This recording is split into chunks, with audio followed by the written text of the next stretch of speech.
আসসালামু আলাইকুম শিক্ষার্থীরা, রনি স্যারের অ্যাকাউন্টিং ক্লাসে তোমাদের সবাইকে সুস্বাগতম। আজকে আমাদের প্রথম ক্লাস একাদশ দ্বাদশ শ্রেণী অর্থাৎ এইচএসসি যারা 2026 এবং 27 সালের শিক্ষার্থী।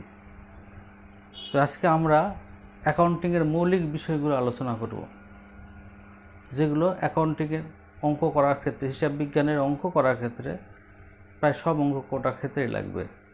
বেসিক জিনিস, মৌলিক জিনিস নিয়ে আমরা আজকে আলোচনা করব, ঠিক আছে? তাহলে চলো ক্লাসে।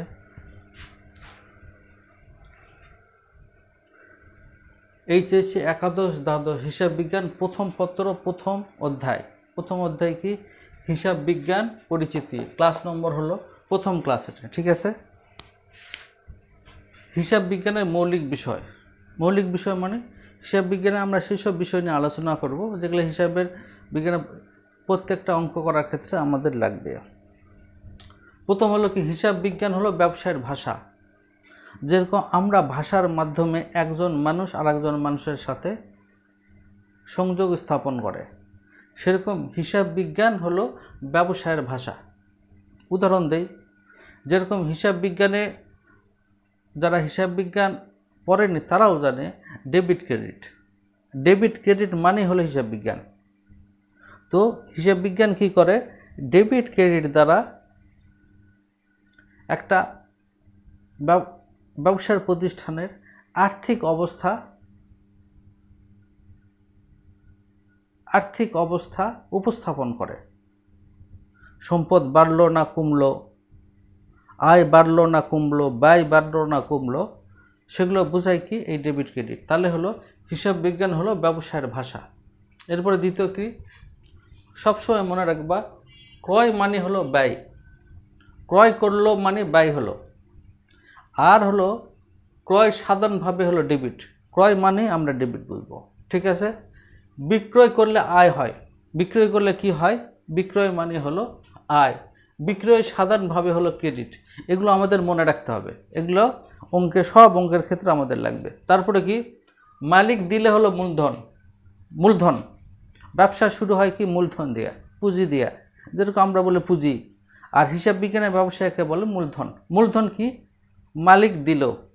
আর বলে যে মালিক যদি নেয় সেটা হলো উত্তোলন। মূলধন মালিক দিলে হলো মূলধন, মালিক দিছে কি? দিছে নগদ টাকা দিছে, আসবাবপত্র দিছে, মেশিন দিছে, এগুলো সব হলো মূলধন। আর মালিক যদি নেয়, মালিক নিল, সেটা হলো উত্তোলন। মালিক তার ব্যক্তিগত প্রয়োজনে ব্যবসা থেকে 1000 টাকা নিল, সেটা হলো কি? উত্তোলন। আর হলো এই দানাদার শব্দ, দানাদার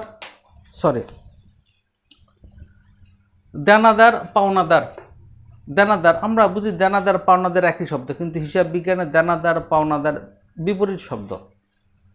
আমরা দানাদার থেকে পাই, মানে যে দানাদার তার কাছ থেকে আমি টাকা পাবো। আমরা সবসময় হিসাব বিজ্ঞান করার ক্ষেত্রে কি করব?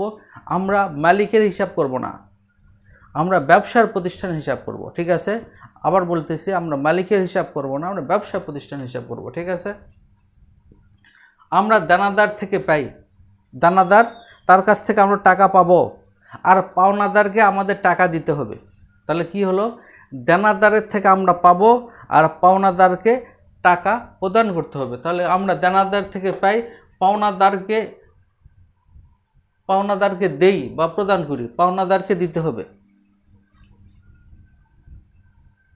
পণ্য থাকলে ক্রয় এবং বিক্রয় নামে লিখতে হবে, পণ্য থাকলে ক্রয় বিক্রয় নামে লিখতে হবে। যেরকম পণ্য ক্রয় 10,000 টাকা, তাহলে আমরা ওটা ক্রয় হিসাবে লিখব। পণ্য বিক্রয় সেটা আমরা বিক্রয় হিসাবে লিখব। কিন্তু যদি লেখা থাকে আসবাবপত্র ক্রয়, মেশিন ক্রয়, দালান ক্রয়, জমি ক্রয়, তো সেটা হলো এই ক্রয় নামে লেখা যাবে না। যেরকম পণ্য ক্রয় 5,000 টাকা, এটা ক্রয় হিসাবে লিখবে। কিন্তু মেশিন ক্রয় যদি থাকে তখন ওটা হলো ক্রয় নামে লেখা যাবে না, সম্পদ নামে লিখতে হবে। এখানে সম্পদ কি আছে? মেশিন, তখন মেশিন নামে লিখতে হবে। বুঝে আসছে? আবার বলতেছে পণ্য থাকলে ক্রয় লিখতে হবে কিংবা বিক্রয় লিখতে হবে। কিন্তু সম্পদ যদি থাকে, মেশিন, যন্ত্রপাতি, আসবাবপত্র, ভূমি, এগুলো যখন সম্পদ নামে থাকবে তখন ওই সম্পদ নামে লিখতে হবে। যেমন মেশিন আছে, মেশিন নামে লিখতে হবে। যন্ত্রপাতি আছে, যন্ত্রপাতির নামে লিখতে হবে। আসবাবপত্র আছে, আসবাবপত্র নামে লিখতে হবে। বুঝে আসছে? এই যে এটাই বলতে, সম্পদের সাথে ক্রয় বিক্রয়ের কথাটি উল্লেখ থাকলে ক্রয় বিক্রয়ের নামে লেখা যাবে না। সম্পদের সাথে শুধু পণ্য ক্রয় বিক্রয় আছে, সেখানে ক্রয় বিক্রয় লিখতে হবে। কিন্তু সম্পদের সাথে, যেরকম বললাম মেশিন ক্রয়, আসবাবপত্র ক্রয়, তো ক্রয় বিক্রয়ের নামে লেখা যাবে না, লিখতে হবে সম্পদের নামে লিখতে। সম্পদের নামে ওই যে বললাম মেশিন ক্রয়, আসবাবপত্র ক্রয়, যন্ত্রপাতি ক্রয়। দেনাদার, প্রাপ্য হিসাব, প্রাপ্য বিল একই জিনিস। দেনাদার,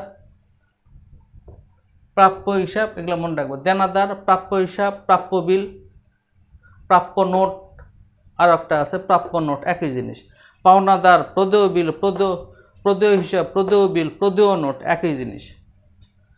তারপরে হলো কি, মালিক এবং ব্যবসার প্রতিষ্ঠান পৃথক সত্তা। মালিক এবং ব্যবসার প্রতিষ্ঠান পৃথক সত্তা। এই জন্য আমরা কি বলি, মালিক দিলে হলো মূলধন, মালিক যদি নেই তাহলে সেটা হলো উত্তোলন। তো সেই জন্য মালিক এবং ব্যবসা প্রতিষ্ঠান কখনো এক জিনিস। আমরা ব্যবসার প্রতিষ্ঠান হিসাব করব, মালিকের হিসাব করব না। যেরকম মালিকের ছেলের 1 লাখ টাকা দিয়ে মোটরসাইকেল কিনলো, মালিকের ছেলে 1 লাখ টাকা দিয়ে মালিক একটা মোটরসাইকেল কিনে দিল। তো প্রথম কথা, এটা লেনদেনই হবে না, কারণ এটা মালিকের ব্যক্তিগত হিসাব, ব্যক্তিগত জিনিস, এটা ব্যবসার নয়। ব্যবসার ক্ষেত্রে যদি 1 লাখ টাকা দিয়ে একটা মেশিন কিনা হয়, সেটা ব্যবসা হিসাবের মধ্যে আসবে, কারণ এটা ব্যবসার ভিতরের জিনিস, মালিকের ব্যক্তিগত জিনিসের। মালিক ব্যবসা থেকে টাকা নিয়েছে, এটা উত্তোলন হবে। মালিক টাকা দিছে, এটা মূলধন হবে। বুঝে আসছে? এই যে এখানে এই বলা হয়েছে, আমরা মালিকের হিসাব করি না, ব্যবসার হিসাব করি। আমরা মালিকের হিসাব করি না, ব্যবসার প্রতিষ্ঠানের হিসাব করি। ঠিক আছে? এরপরে কি, এবার গুরুত্বপূর্ণ জিনিস, ধারে ক্রয় বিক্রয়। তো প্রথম কথা হলো ধারে। ধারে ক্রয় করলে পাওনাদারের সৃষ্টি হয়। ধারে ক্রয় করলে, ধারে ক্রয় করছে, কিসের সৃষ্টি হয়? পাওনাদারের সৃষ্টি হয়। পাওনাদার আবার কয়েকটা নামে দেখা হয়। কি পাওনা? প্রদেয় হিসাব, প্রদেয় বিল, প্রদেয় নোট, এগুলো সব হলো ধারে ক্রয় করলে এগুলো সৃষ্টি হয়। ঠিক আছে? ধারে বিক্রয় করছে, ধারে বিক্রয় করলে দেনাদারের সৃষ্টি হয়। দেনাদার মানে, দেনাদার আর এক নাম হলো প্রাপ্য বিল, প্রাপ্য হিসাব, প্রাপ্য নোট, এগুলো ধারে বিক্রয় করলে দেনাদারের সৃষ্টি হয়। দেনাদার, প্রাপ্য হিসাব, প্রদেয় বিল, প্রদেয় নোট, এগুলো সব একই। কখন আমরা বুঝবো ধারে ক্রয় বিক্রয় হয়েছে, ধারে ক্রয় হয়েছে, কখন আমরা বুঝবো? অনেক সময় লেনদেনের ধারে কথা লেখাই নেই, লেখা আছে কি, লেখা আছে সেলিমের কাছ থেকে ক্রয়, লেখা সেলিমের কাছ থেকে ক্রয় 5,000 টাকা, মনে করো লেনদেনে আছে, সেলিমের কাছ থেকে ক্রয়। এখানে নগদ না বাকিতে কিছু লেখা নেই। তোমরা বুঝবো কিভাবে? প্রথম কথা হলো, এই সেলিম যে নাম উল্লেখ আছে, এটা মানেই হলো, এই সেলিম যে নাম উল্লেখ আছে, এটা মানেই হলো সেলিমের কাছ থেকে ধারে ক্রয় করা হয়েছে। এই জন্য নাম উল্লেখ আছে, কারণ এই সেলিমকে পরে টাকা দেওয়া লাগবে। এই যে নাম উল্লেখ আছে এবং নগদ কিংবা ধারে কিছুই লেখা নেই, তখন এটা অবশ্যই বুঝে নিতে হবে এটা ধারে ক্রয়। বুঝে আসছে? আবার বলতেছি, সেলিমের কাছ থেকে ক্রয়, ধরো 10,000 টাকা। তো এখানে নগদও বলা নেই, বাকিতেও বলা নেই। ঠিক আছে? তো তারপরে এটা বুঝতে হবে যে এটা ধারে ক্রয়। কেন ধারে ক্রয়? কারণ হলো এই যে নাম উল্লেখ আছে, তার মানে এই সেলিমের কাছে আবার পরে টাকা পরিশোধ করা লাগবে। তাহলে আমরা বুঝলাম, যখন নাম উল্লেখ থাকবে এবং নগদ বা বাকিতে কিছু উল্লেখ থাকবে না, নগদ উল্লেখ থাকবে না, তখন আমরা এটা একেবারে 100% ধরে নেব এটা হলো বাকিতে। বুঝে আসছে? আবার কি বিক্রয় ক্ষেত্রেও তাই, নাম উল্লেখ থাকলে, যেমন মামুনের নিকট বিক্রয়, তার মানে বুঝতে হবে এটা হলো বাকিতে বিক্রয়, তার মানে এই মামুনের কাছ থেকে আমরা টাকা পাবো। এই জন্য এই মামুনের নাম লেখা হয়েছে, সাধারণভাবে নাম লেখা হয় না। পণ্য বিক্রয় 10,000 টাকা, এই পণ্য বিক্রয় 10,000 টাকা, এটা লেখা থাকে। কিন্তু যখনই এই মামুনের নাম উল্লেখ আছে, তার মানে হলো এই জন্যই নাম উল্লেখ আছে যে তার কাছ থেকে টাকা পাওয়া যাবে। বুঝে আসছে? তাহলে নাম উল্লেখ থাকলে ক্রয় বিক্রয়ের ক্ষেত্রে নাম উল্লেখ থাকলে এবং নগদ যদি উল্লেখ না থাকে তাহলে বুঝতে হবে এটা হলো অবশ্যই ধারে ক্রয় বিক্রয়। এরপরে গুরুত্বপূর্ণ হলো মূলধন সবসময় ক্রেডিট। হিসাব বিজ্ঞানে মূলধন সবসময় ক্রেডিট। মূলধন কেন ক্রেডিট? মূলধন কী জিনিস? মালিক যখন কোনো প্রতিষ্ঠানে কোনো কিছু দেয়, যেরকম নগদ টাকা দিল, আসবাবপত্র দিল, মেশিন দিল, তো এগুলো হলো মালিক দিছে।